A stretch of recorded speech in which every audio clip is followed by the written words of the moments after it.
नमस्कार, जनमत देख रहे हैं आप। आपके साथ मैं हूं लावनी विनीत।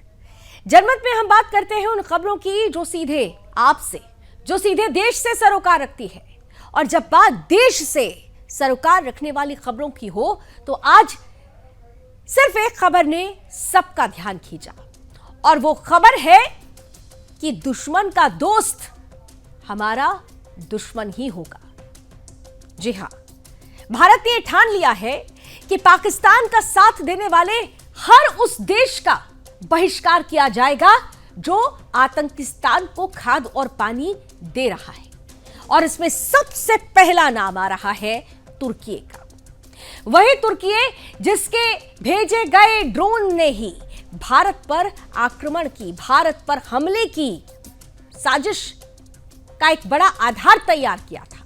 लेकिन भारत के डिफेंस सिस्टम ने तुर्की के इन ड्रोन्स की भी हवा निकाल दी। लेकिन इन सब के बीच तुर्की के ड्रोन्स की हवा तो निकल गई, लेकिन साथ ही साथ तुर्की के भी आतंकी मंसूबों की पोल खुल गई।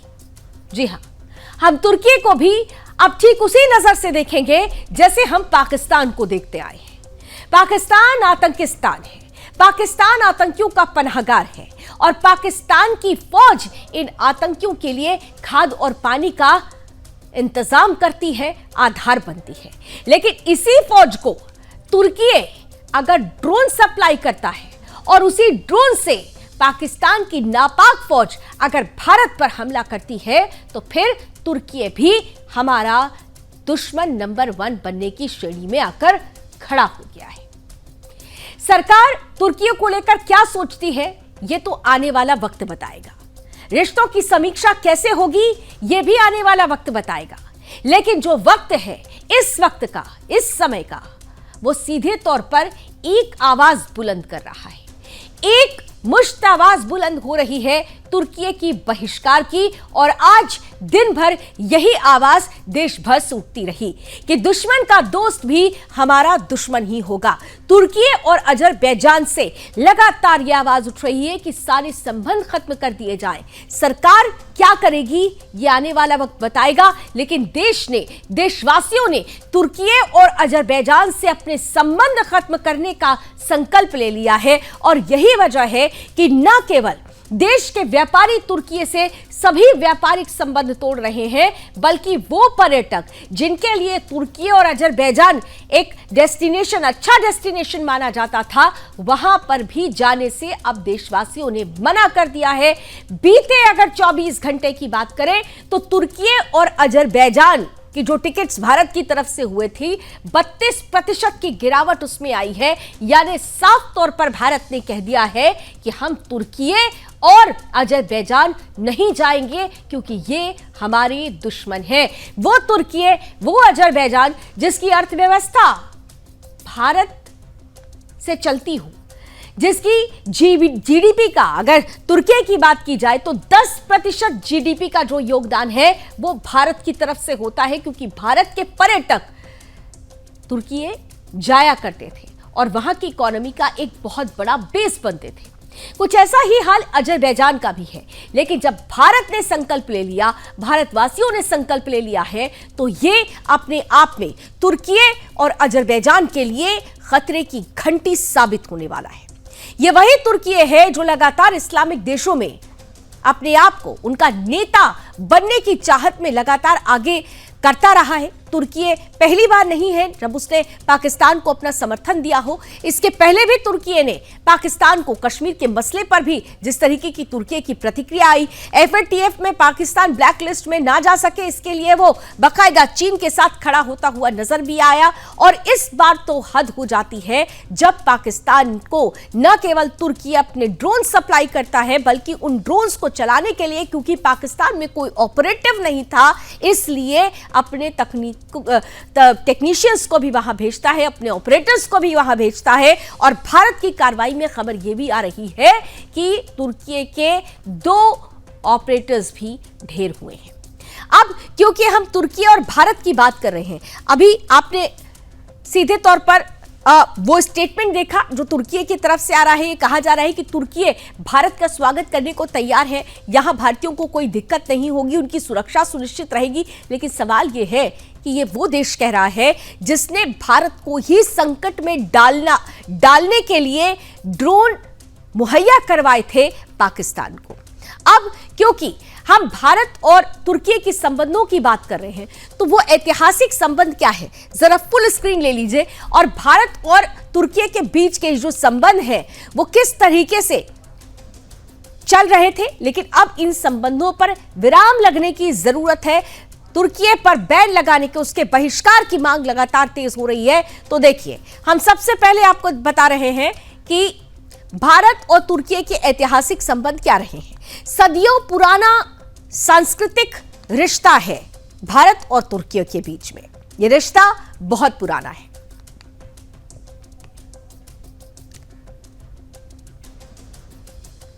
मुगल काल से लेकर आधुनिक समय तक दोनों देशों के बीच ये संबंध रहा है। इसके अलावा मुगल काल में तुर्की प्रभाव सबसे ज्यादा देखा गया है। दोनों ही देश गुट निरपेक्ष आंदोलन के सदस्य रहे हैं। यह हम ऐतिहासिक संबंध दोनों देशों के बता रहे हैं कि कब से यह संबंध चला रहा है। लेकिन तुर्की के लिए अब सिर्फ एक वर्ड कहा जाएगा, एहसान फरामोश तुर्की, क्योंकि यह वही तुर्की है जिसमें जब 2023 में साल 2023 में भूकंप आया था तो भारत ने ऑपरेशन दोस्त के माध्यम से सबसे पहली मदद तुर्की को पहुंचाई थी। लेकिन तुर्की ने हमारी पीठ में ही खंजर घोंपा। अब क्योंकि ऐतिहासिक संबंधों की बात हो रही है तो 1947 के बाद दोनों ही देशों के बीच राजनयिक संबंध स्थापित हुए। शिक्षा और कला में भी आदान प्रदान देखा जा सकता है। कई अब यूनिवर्सिटीज का आपस में एमओयू भी अब चला है, यूनिवर्सिटीज का आपस में गठबंधन भी हुआ है। लेकिन आज ही एक शाम को एक बड़ी खबर आई कि जेएनयू ने रिश्ते तोड़ दिए हैं तुर्की से। और इन सब के बीच तुर्की से व्यापारिक संबंधों की अगर बात करें तो देखिए, तुर्की भारत को फर्नीचर, मशीनरी, केमिकल, खनिज, ये सारी चीजें एक्सपोर्ट करता है। दोनों देशों के बीच का द्विपक्षीय व्यापार अगर देखें तो सालाना 8 से 9 अरब डॉलर का है। इसके अलावा भारतीय कंपनियां तुर्की में टेक्सटाइल, टेक और कंस्ट्रक्शन सेक्टर में सक्रिय हैं। लेकिन अब तुर्की का रुख जरा देख लीजिए क्या रहा है। कश्मीर के मसले पर तुर्की ने हमेशा से ही पाकिस्तान का पक्ष लिया है। संबंध पुराने थे लेकिन इन संबंधों का भी कोई असर नहीं था। तुर्की बेशर्म देश है, इस्लामिक देश, ऐसा देश जिसने सिर्फ और सिर्फ पाकिस्तान का ही साथ दिया। तुर्की ने भारत के खिलाफ कई बयान दिए। तुर्की का फिलहाल अब क्योंकि तुर्की बेनकाब हुआ है तो कुछ बड़े और कड़े कदम उठाए गए। आज की अगर बात करें तो सरकार ने तुर्की के सरकारी चैनल टीआरटी के सोशल मीडिया अकाउंट को बैन कर दिया है। इसके साथ ही साथ भारत में तुर्की के सामान के बहिष्कार की आवाज बुलंद होने लगी है।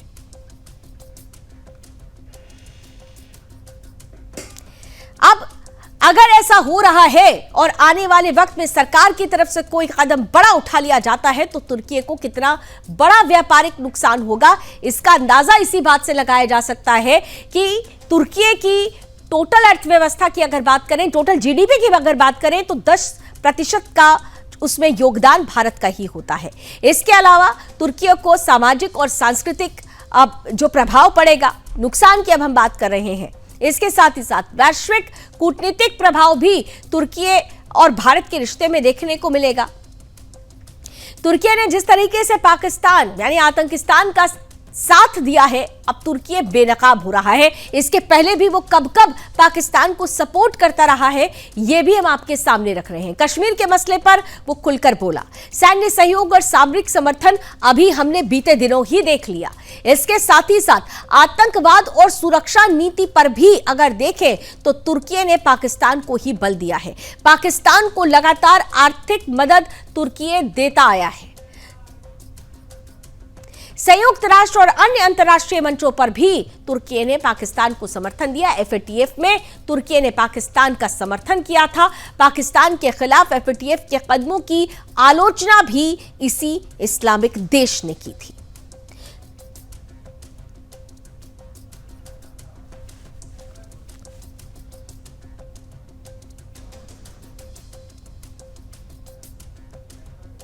जब कभी भी पाकिस्तान पर दबाव की नीति, आतंकवाद के विरुद्ध पाकिस्तान का स्टैंड क्या हो, पाकिस्तान को ब्लैकलिस्ट किया जाए, जब कभी भी इस तरीके की बातें उठी हैं, तब तुर्की ने पाकिस्तान का साथ दिया है। अब अगर भारत और तुर्की के बीच तनाव बढ़ता है तो तुर्की के कई प्रमुख क्षेत्रों में भारी नुकसान का सामना करना पड़ेगा, जैसा कि अभी हमने आपके सामने दिखाया भी। क्योंकि भारत से निर्यात की अगर बात की जाए तो तुर्की भारत से मोबाइल फोन, दवाइयां, ऑटो पार्ट्स, आयरन, स्टील और मशीनरी जैसी प्रमुख वस्तुएं खरीदता है। और अगर व्यापार में रुकावट आती है तो तुर्की को इन वस्तुओं का विकल्प ढूंढना पड़ेगा, जिससे उसकी लागत में वृद्धि हो सकती है। अब तुर्की से आयात की अगर बात करते हैं तो तुर्की से भारत फर्नीचर, खनिज, मशीनरी और केमिकल्स आयात करता है। और अगर भारत इन वस्तुओं का आयात कम कर देता है तो तुर्की के व्यापार पर सीधा असर पड़ेगा। इसके साथ ही साथ निवेश में किस कदर गिरावट आएगी, इसका अंदाजा भी इस बात से लगाया जा सकता है कि जब भारतीय कंपनियां तुर्की में निर्माण, टेक और टेक्सटाइल क्षेत्र में निवेश करती हैं और अगर तनाव बढ़ता है तो यह निवेश सीधे तौर पर प्रभावित हो सकता है। कंपनियां अपने ऑपरेशंस को तुर्की से बाहर स्थानांतरित कर सकती है। तुर्की की आर्थिक स्थिति की अगर बात की जाए तो व्यापार और निवेश के नुकसान से भी तुर्की की अर्थव्यवस्था पर दबाव पड़ सकता है, जिससे आर्थिक संकट और बेरोजगारी बढ़ सकती है। सामरिक नुकसान हमने आपके समक्ष रखा कि भारत और तुर्की के बीच किसी प्रकार का सामरिक सहयोग या रक्षा संबंध अभी तक नहीं है, लेकिन व्यापारिक और कूटनीतिक तनाव के कारण तुर्की को अपनी सामरिक स्थिति पर असर पड़ता हुआ दिख सकता है, क्योंकि भारत क्षेत्रीय सुरक्षा मामले में प्रमुख भूमिका निभाता आया है। वहीं दूसरी तरफ सामाजिक और सांस्कृतिक प्रभाव में भी खास तौर पर देखा जा सकता है, क्योंकि तुर्की का जो पर्यटन उद्योग है वो भारतीयों से ही उसकी नींव बनती है। भारतीय पर्यटकों की तुर्की यात्रा में लगातार देखा गया था कि वृद्धि हुई थी। बीते साल की अगर हम बात करते हैं 2024 में ही 3.5 लाख से ज्यादा भारतीय तुर्की पहुंचे हुए थे और इससे 4,000 करोड़ का फायदा भी तुर्की को हुआ था। लेकिन जिस तरह की परिस्थिति अब बनी है, जिस तरह से तुर्की एक्सपोज हुआ है, अब पर्यटकों की जो संख्या है उसमें भारी गिरावट ये बताती है कि तुर्की के पर्यटन उद्योग को भी खासा झटका लगेगा। राजनीतिक तनाव के कारण भारतीय पर्यटक तुर्की से बचने की कोशिश करते हुए यहां पर साफ तौर पर नजर आ रहे हैं। और ये केवल राजनीतिक ही दबाव नहीं कहेंगे, इसे सीधे तौर पर कहेंगे भारत के प्रति राष्ट्र सर्वोपरि की जो भावना है वो इस वक्त हर एक देशवासी में अलग जगह चुकी है। और यही वजह है कि न केवल पाकिस्तान बल्कि हर उस देश का बहिष्कार करने के लिए देश उठ खड़ा हुआ है जिन्होंने पाकिस्तान को समर्थन दिया भारत के विरुद्ध आतंक और आतंक फैलाने में। क्योंकि हम सीधे कहेंगे पाकिस्तानी फौज आतंकियों के साथ मिलकर ही भारत को अशांत करने का प्रयास करती रही है, और उसी फौज को अगर तुर्की ड्रोन सप्लाई करता है तो निश्चित रूप से यह आतंक को बल देने जैसा माना जाता है। इधर तुर्की का पाकिस्तान के प्रति समर्थन विभिन्न कारणों से महत्वपूर्ण भी है और इसका असर दोनों देशों के राजनीतिक, सामरिक और कूटनीतिक रिश्तों पर पड़ता है। हालांकि भारत के साथ तुर्की के रिश्ते कभी भी बहुत सौहार्दपूर्ण नहीं रहे हैं। खास करके कश्मीर मुद्दे पर तो तुर्की ने हमेशा ही पाकिस्तान का समर्थन किया है। कश्मीर मुद्दे पर पाकिस्तान का समर्थन तुर्की ने किस तरह से किया, इसका अगर आपको याद हो तो कश्मीर के मसले पर मध्यस्थता के रूप में जिस तरीके से तुर्की ने स्टेटमेंट दिए थे, भारत ने कह दिया था कि कश्मीर हमारा था, है और रहेगा और इसमें हम किसी को भी दखलंदाजी नहीं करने देंगे। और ये पाकिस्तान के लिए किस तरीके से सपोर्ट सिस्टम का काम करता रहा है, अपने बयानों से, अपने व्यवहार से वो साफ तौर पर समझा जा सकता है। तुर्की का जो रुख है वो भारत के लिए हमेशा से ही कश्मीर के मसले पर खासतौर से विवादास्पद रहा है। कश्मीर भारत का भिन्न हिस्सा है और तुर्की का पाकिस्तान का पक्ष लेना भारत के लिए बिल्कुल भी उचित नहीं है।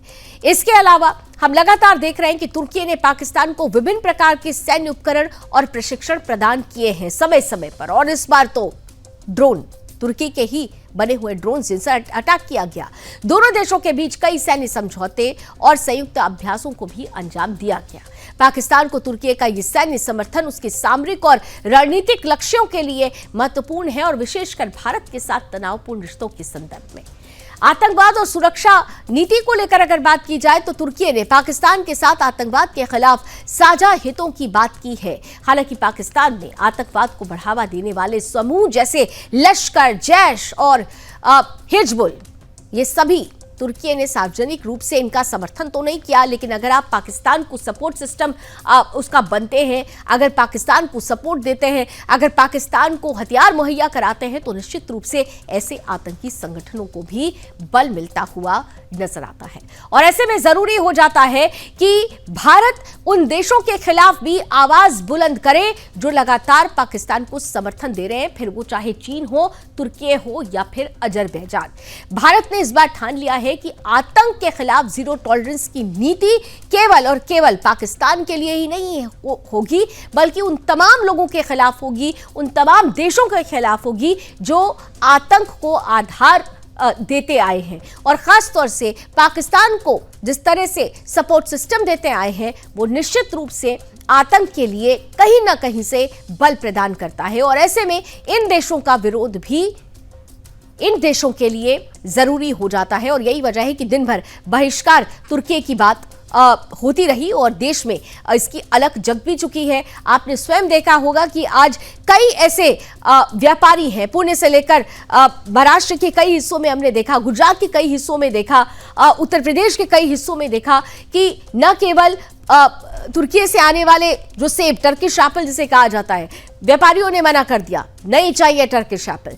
जिस तरीके से मार्बल्स का मोरक्कन मार्बल्स कहा जाता है, बहुत खास माने जाते हैं, उनका जो व्यापार हो रहा था, व्यापारी संघ ने कह दिया, कैट ने कह दिया, नहीं करेंगे व्यापार। इतना ही नहीं, जो पर्यटन उद्योग था उसको खासा झटका लगा है, क्योंकि कई ऐसे मेक माई ट्रिप जैसी ऐसे जो पर्यटन की वेबसाइट से, उसमें अगर आप जाकर देखें तो एक झटके में बीते 48 घंटे के अंदर ही 30 से 32% की गिरावट आई है। जो लोग तुर्की जा रहे थे उन्होंने अपना पूरी की पूरी फ्लाइट कैंसिल करा ली है, जाने का प्रोग्राम कैंसिल कर लिया है। लोग अब तुर्की की जगह ग्रीस जाना ज्यादा पसंद कर रहे हैं। यानी ये बताता है कि ये सब कुछ सरकार नहीं कर रही है, लोग स्वयं आगे आ रहे हैं और स्वयं राष्ट्र सर्वोपरि की भावना के साथ ये बड़ा कदम उठाते हुए नजर आ रहे हैं। और निश्चित रूप से जब देश एक साथ उठ खड़ा होता है आतंकवाद के खिलाफ, तो ये बड़ी नजीर बन जाती है, बड़ा उदाहरण बन जाता है।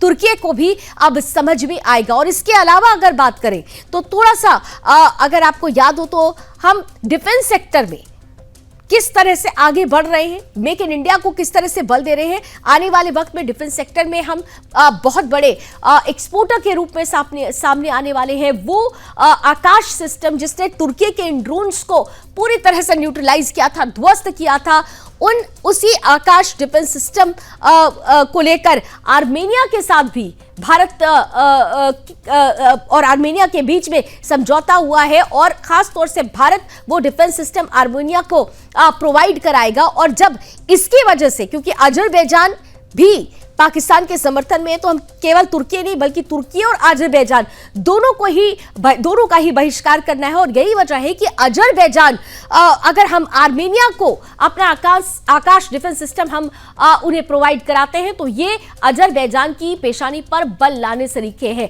यानी कुल मिलाकर अगर हम देखें तो तुर्की और अजरबैजान धीरे धीरे आने वाले वक्त में जिस तरीके से भारत के कदम, भारतीयों के कदम हैं, बढ़ रहे हैं, वो मुश्किलों में पड़ने वाले हैं। तुर्की और अजरबैजान मुश्किलों में पड़ने वाले हैं। लेकिन क्योंकि हम संबंधों की बात कर रहे हैं, तो आइए जरा एक बार फिर से वापस लौटते हैं। जरा फुल स्क्रीन फ्लैश ले लीजिए एक बार, जरा हम ये जो स्क्रीन पर आप देख पा रहे हैं, जरा ये लेटर दिखा दीजिए। आज खास तौर पर ये तुर्की के पर्यटन विभाग की तरफ से दरअसल जारी किया गया और कहा गया कि हम आपकी सुरक्षा सुनिश्चित करते हैं, भारतीयों को यहां आना चाहिए, हम वेलकम को तैयार हैं। लेकिन भारतीयों ने तुर्की की इस धोखेबाजी को, इस एहसान फरामोशी को पहचान लिया है और इसीलिए भारतीयों ने ही यह निर्णय लिया है कि वो तुर्की नहीं जाएंगे। और तुर्की के लिए सिर्फ आज दिन भर एक शब्द ट्रेंड करता रहा, वो था एहसान फरामोश। अब हम एहसान फरामोश क्यों कह रहे हैं, इसके पीछे आपको 2023 में चलना होगा, जब तुर्की में भीषण भूकंप आया था, वो त्रासदी जिसमें हजारों जिंदगियां खत्म हो गई थी। और उस वक्त सबसे पहले अगर तुर्की का साथ किसी ने दिया था तो वो भारत था। ऑपरेशन दोस्त के तहत भारत ने न केवल मेडिकल सुविधाएं प्रोवाइड कराई थी तुर्की को, बल्कि यहां की एनडीआरएफ टीम भी वहां पहुंची हुई थी मदद के लिए।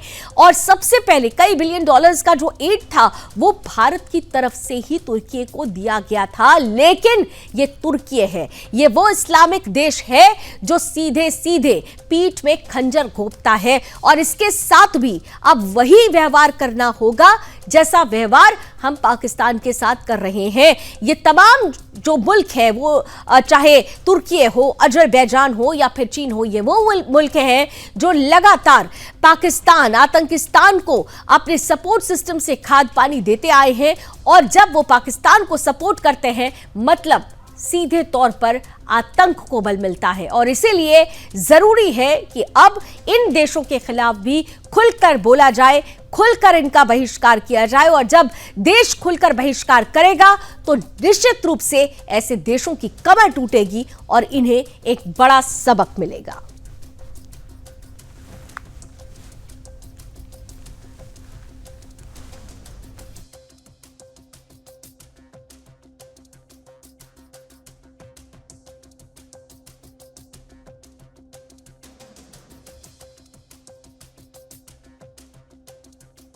पाकिस्तान के साथ साथ देश उन मुल्कों का भी बहिष्कार कर रहा है जिन्होंने पाकिस्तान का समर्थन किया है और जिसमें तुर्की और अजरबैजान सबसे ऊंचे पायदान पर है। पाकिस्तान का समर्थन करने वाले तुर्की देश का भारत में खुलकर विरोध हो रहा है। भारत के साथ हालिया तनाव के बीच तुर्की द्वारा पाकिस्तान को समर्थन दिए जाने के बाद जवाहरलाल नेहरू विश्वविद्यालय ने सोशल मीडिया पर एक पोस्ट किया जिसमें उन्होंने लिखा कि राष्ट्रीय सुरक्षा कारणों से जेएनयू और इनोनु विश्वविद्यालय तुर्की के बीच समझौता ज्ञापन को अगली सूचना तक निलंबित कर दिया गया है। पाकिस्तान का समर्थन करने पर तुर्की का बॉयकॉट हो रहा है, देश एकजुट हो चुका है और यही वजह है कि आज जेएनयू ने भी यह कदम उठाकर बता दिया है कि जब राष्ट्र की बात होती है तो राष्ट्र से कोई समझौता नहीं होगा, समझौता किसी भी हाल में नहीं होगा, क्योंकि हम भी राष्ट्र के साथ खड़े हैं। और राष्ट्र लगातार ये कह रहा है कि ऐसे देशों को भी जो अब बेनकाब हो चुके हैं, इनको और खुलकर बेनकाब करने की जरूरत है और इन देशों के खिलाफ भी मोर्चाबंदी करने की जरूरत है। और इसीलिए अजरबैजान और तुर्की का बहिष्कार करो। अब आइए आगे बढ़ते हैं, कुछ और खबरों से भी आपका परिचय कराते हैं। जस्टिस भूषण रामकृष्ण गवई ने आज भारत के 52वें चीफ जस्टिस के रूप में शपथ ले ली है। राष्ट्रपति द्रौपदी मुर्मू जस्टिस गवई को सीजेआई पद की उन्होंने शपथ दिलाई। मौजूदा सीजेआई संजीव खन्ना का कार्यकाल 13 मई को खत्म हो चुका है। सीजेआई खन्ना के बाद वरिष्ठता सूची में जस्टिस गवई का नाम था और इसलिए जस्टिस खन्ना ने उनका नाम आगे बढ़ाया। हालांकि उनका कार्यकाल सिर्फ 6 महीने का है। सीजेआई गवई देश के दूसरे दलित और पहले बौद्ध चीफ जस्टिस हैं। सुप्रीम कोर्ट की वेबसाइट पर दिए प्रोफाइल के अनुसार जस्टिस गवई 24 मई 2019 को सुप्रीम कोर्ट जज के रूप में प्रमोट हुए थे। उनके रिटायरमेंट की तारीख 23 नवंबर 2025 है। राष्ट्रपति भवन में आयोजित शपथ ग्रहण समारोह में उपराष्ट्रपति जगदीप धनखड़, पूर्व राष्ट्रपति रामनाथ कोविंद, प्रधानमंत्री नरेंद्र मोदी और गृह मंत्री अमित शाह समेत कई केंद्रीय मंत्री भी इस शपथ ग्रहण समारोह में उपस्थित रहे। जस्टिस गवई का 24 नवंबर 1960 को महाराष्ट्र के अमरावती में जन्म हुआ था। उन्होंने 1985 में कानूनी करियर शुरू किया। 1987 में बॉम्बे हाईकोर्ट में स्वतंत्र प्रैक्टिस शुरू की। इससे पहले उन्होंने पूर्व एडवोकेट जनरल और हाईकोर्ट जज स्वर्गीय राजा एस भोसले के साथ काम किया। 1987 से 1990 तक बॉम्बे हाईकोर्ट में वकालत की और फिर अगस्त 1992 से जुलाई 1993 तक बॉम्बे हाईकोर्ट की नागपुर बेंच में सहायक सरकारी वकील और एडिशनल पब्लिक प्रोसिक्यूटर के रूप में नियुक्त हुए। 14 नवंबर 2003 को बॉम्बे हाईकोर्ट के एडिशनल जज के रूप में प्रमोट हुए। 12 नवंबर 2005 को बॉम्बे हाईकोर्ट के परमानेंट जज बन गए।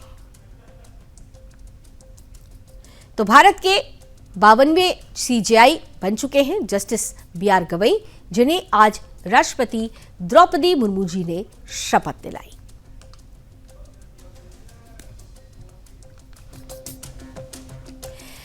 और आइए फिर से लौटते हैं, पाकिस्तान की कायराना हरकत की बात करते हैं। पाकिस्तान की कायरता एक बार फिर उस वक्त सामने आई जब पाकिस्तान ने भारत के बीएसएफ जवान को कब्जे में ले लिया। पंजाब के फिरोजपुर सेक्टर में तैनात भारत माता के वीर सपूत बीएसएफ जवान पूनम कुमार शॉ 23 अप्रैल को गलती से अंतर्राष्ट्रीय सीमा पार कर गए थे, जिन्हें पाकिस्तानी रेंजर्स ने हिरासत में ले लिया था। लेकिन अब भारत की कूटनीतिक शक्ति और पहलगाम में हुए आतंकी हमले के बाद की बड़ी कार्रवाई से डरकर पाकिस्तान ने घुटने टेक दिए हैं। हमारे जवान को अटारी बॉर्डर से भारत को सौंप दिया गया। पूनम कुमार शॉ बीएसएफ की 182वीं बटालियन में तैनात थे। 23 अप्रैल को ममदूट के फेंसिंग गेट नंबर 208/1 के पास उनकी तबीयत अचानक बिगड़ गई थी और वो एक पेड़ के नीचे बैठ गए थे।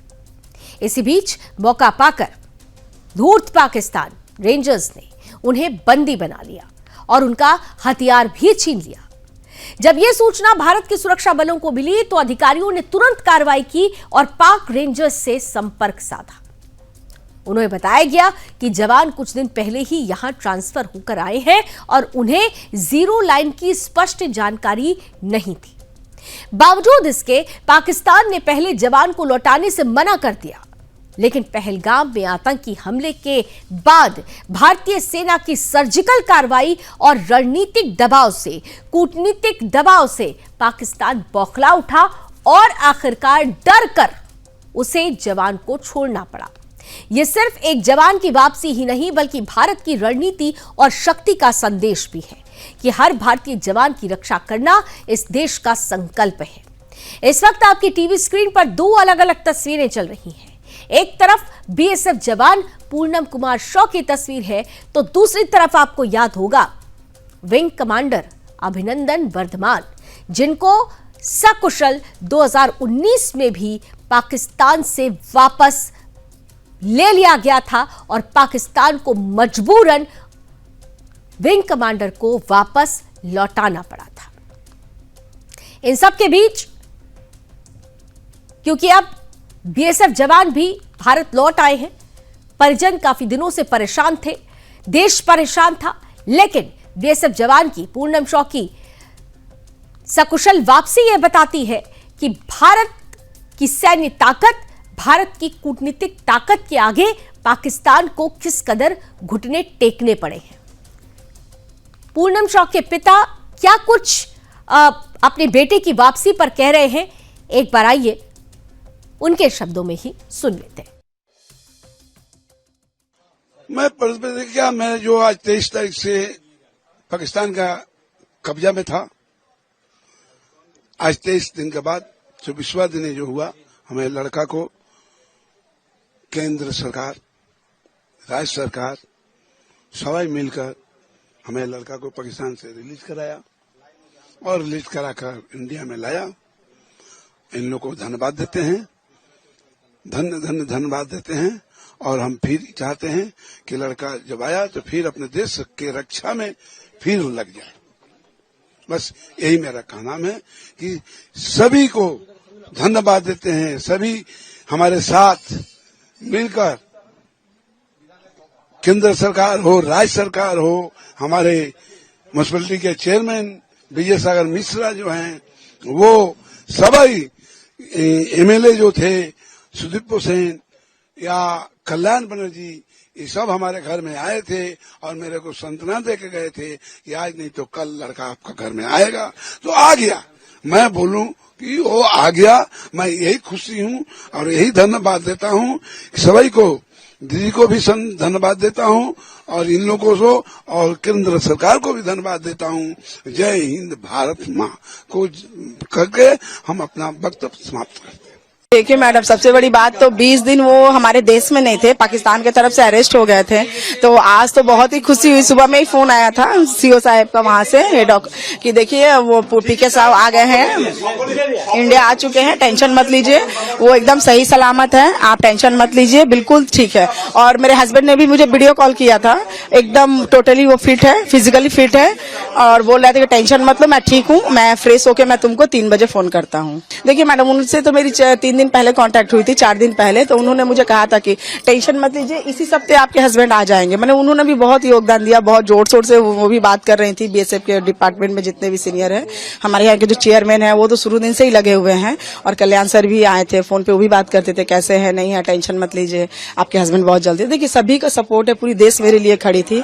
तो सबको हाथ जोड़ के थैंक यू कि आप लोगों की वजह से ही मेरे हस्बैंड इंडिया आ पाए हैं। कोई बीएसएफ की कोई कमांडर किन्हीं का फोन आया था सर का, कि उन्होंने बताया कि वो आपके हस्बैंड इंडिया आ गए हैं। नहीं, अभी तो उन्होंने कुछ नहीं बताया। उन्होंने कहा कि मेरे हस्बैंड वीडियो कॉल किए थे, बात हुई उनसे, उन्होंने कहा वेट करो, मैं 3 बजे फिर फोन करता हूँ। देखिए थोड़ी तो वीकनेस हुई होगी, 22 दिन वो बाहर अलग स्टेट में थे, ऐसे वो तो ठीक ही दिख रहे थे, ऐसी कोई बात नहीं है, फिजिकली वो फिट है।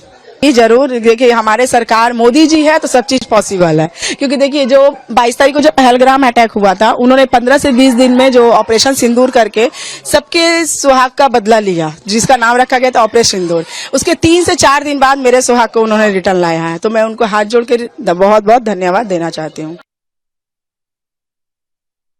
बड़ी बात कही गई पूनम शॉ की पत्नी की तरफ से। ऑपरेशन सिंदूर, सिंदूर वो भावना है जो हमारे यहाँ अखंडता से जुड़ती है और प्रधानमंत्री नरेंद्र मोदी ने उस भावना को समझा और इसीलिए न केवल ऑपरेशन सिंदूर के जरिए उन 26 निर्दोषों की मौत का बदला लिया गया, बल्कि ऑपरेशन सिंदूर के तहत ही जिस तरह से कार्रवाई आगे बढ़ी, उसी का ही ये परिणाम है कि पाकिस्तान को घुटने पर आना पड़ा और पाकिस्तान को हमारे बीएसएफ जवान को भी वापस छोड़ना पड़ा है। इन सब के बीच बीजेपी आज दिन भर देश भर में तिरंगा यात्रा निकालती रही। बुधवार को लखनऊ में सीएम योगी आदित्यनाथ, देहरादून में उत्तराखंड के मुख्यमंत्री पुष्कर सिंह धामी, ओडिशा के भुवनेश्वर में सीएम मोहन चरण मांझी और ठाणे में महाराष्ट्र के डिप्टी सीएम एकनाथ शिंदे तिरंगा यात्रा में शामिल हुए। इस दौरान सीएम योगी ने कहा कि हमारी तीनों सेनाओं के जवानों ने जिस तरह से पाकिस्तान को जवाब दिया, पूरे विश्व ने उनके साहस को लोहा माना, उनके साहस का लोहा माना है पूरे विश्व ने। और उन्होंने ये साबित कर दिया है कि अगर कोई भारत को छेड़ेगा तो हम उसे छोड़ेंगे नहीं। 23 मई तक चलने वाली 10 दिवसीय तिरंगा यात्रा की शुरुआत मंगलवार को की गई थी। इस दौरान दिल्ली में कर्तव्य पथ पर यात्रा निकाली गई, जिसमें दिल्ली सीएम रेखा गुप्ता, भाजपा नेता तरुण चुग और राज्य सरकार के सभी मंत्री शामिल हुए। इसके साथ ही देश के कई राज्यों में भी तिरंगा यात्रा निकाली गई। पंचकुला में भी हरियाणा के सीएम नायब सिंह सैनी ने और गुजरात के अहमदाबाद में सीएम भूपेंद्र पटेल ने कर्णावती में ये तिरंगा यात्रा जब निकली तो उसमें अपनी उपस्थिति दर्ज कराई। वहीं गोवा में मुख्यमंत्री प्रमोद सावंत ने भी यात्रा का नेतृत्व किया। भाजपा की तिरंगा यात्रा का उद्देश्य ऑपरेशन सिंदूर की सफलता का जश्न मनाना और आतंकवाद के खिलाफ देश की प्रतिबद्धता को प्रदर्शित करना है। संबित पात्रा, विनोद तावड़े और तरुण चुग सहित वरिष्ठ भाजपा नेताओं को इस यात्रा के समन्वय का काम सौंपा गया है। पार्टी के शीर्ष नेता, केंद्रीय मंत्री और मुख्यमंत्री राज्यों में रैलियों का नेतृत्व कर रहे हैं। भाजपा का कहना है कि तिरंगा यात्रा के माध्यम से वो न केवल ऑपरेशन की सफलता को जन जन तक पहुंचाना चाहती है, बल्कि देशवासियों में राष्ट्र प्रेम और एकता की भावना को भी बरकरार रखना चाहती है। पार्टी ने सभी कार्यकर्ताओं और नागरिक से इस यात्रा में सक्रिय भागीदारी की अपील की है। ये यात्रा ग्रामीण और शहरी क्षेत्रों में व्यापक स्तर पर आयोजित की जाएगी, जिसमें सैन्य बलों के सम्मान में विभिन्न सांस्कृतिक और सामाजिक कार्यक्रम भी शामिल किए जाएंगे। इस दौरान भोपाल, दिल्ली, जयपुर समेत कई शहरों में कांग्रेस नेता तिरंगा थामकर सड़कों पर उतरे हुए नजर आए और भारतीय सेना के समर्थन में नारे भी लगाए गए। ऑपरेशन सिंदूर की सफलता ही ये बताती है कि किस तरीके से इस ऑपरेशन ने पूरे देश को एक कर दिया और देश अब हमारे वीरों की शौर्य गाथा और उसके सम्मान में इस तिरंगा यात्रा का हिस्सा बन रहा है।